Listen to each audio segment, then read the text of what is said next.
तो जीत का फॉर्मूला आप बता रहे थे कि अब ये वसीम अकरम क्या करें टीम के साथ, वो मेंटोर हैं, प्रेसिडेंट हैं, इतना बड़ा नाम है और रिकॉर्ड पे 3 हारे आ गए। इशारे नहीं किए उन्होंने सही में। हार जीत तो होती है। मैं कहता हूँ वसीम भाई ब्रांड चेंज कर लें। अब ये तो नहीं है कि टीम हारेगी नहीं, हारना तो हारती है जीतती भी है, दोनों चीज़ें हैं। अब इनको चाहिए कि अपनी गलतियों को देखें कि इनकी मीटिंग होनी चाहिए, इनको पता होना चाहिए इतना रन करके हम हार गए, मतलब क्या क्या सबसे डिस्कशन होनी चाहिए।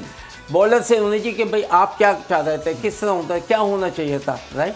तो इस तरीके से तो आपको आगे मैचेस जो होंगे उसमें फर्क पड़ेगा। अगर बाबर आजम आप एज ओपनर नहीं परफॉर्म कर पा रहे तो उनको क्या नीचे लाकर किसी और को आप ओपनिंग तजुर्बा कर सकते हैं शर्जील खान के साथ? बाबर आजम अगर नीचे जाएंगे ना तो थोड़ी मुश्किल हो सकती है। अच्छा, क्योंकि उनको is striker of the ball है बड़े हैं, अच्छा खेलते हैं, तो एक आध मैच या 2 मैच से कोई फर्क नहीं पड़ता, मगर इससे खेलते खेलते तो इनके चांसेस होते हैं लंबे रन करने। सामने टीम पे भी अच्छा, बड़ा प्लेयर जो होता है ना वो ऊपर जाएगा तो उसको 50 ओवर मिलेंगे या 40 ओवर पूरे मिलते हैं, राइट।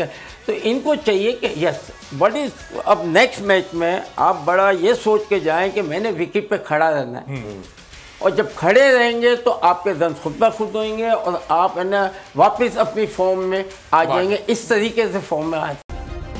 सब्सक्राइब करें और बेल दबाएं ताकि कोई खबर रह न जाए।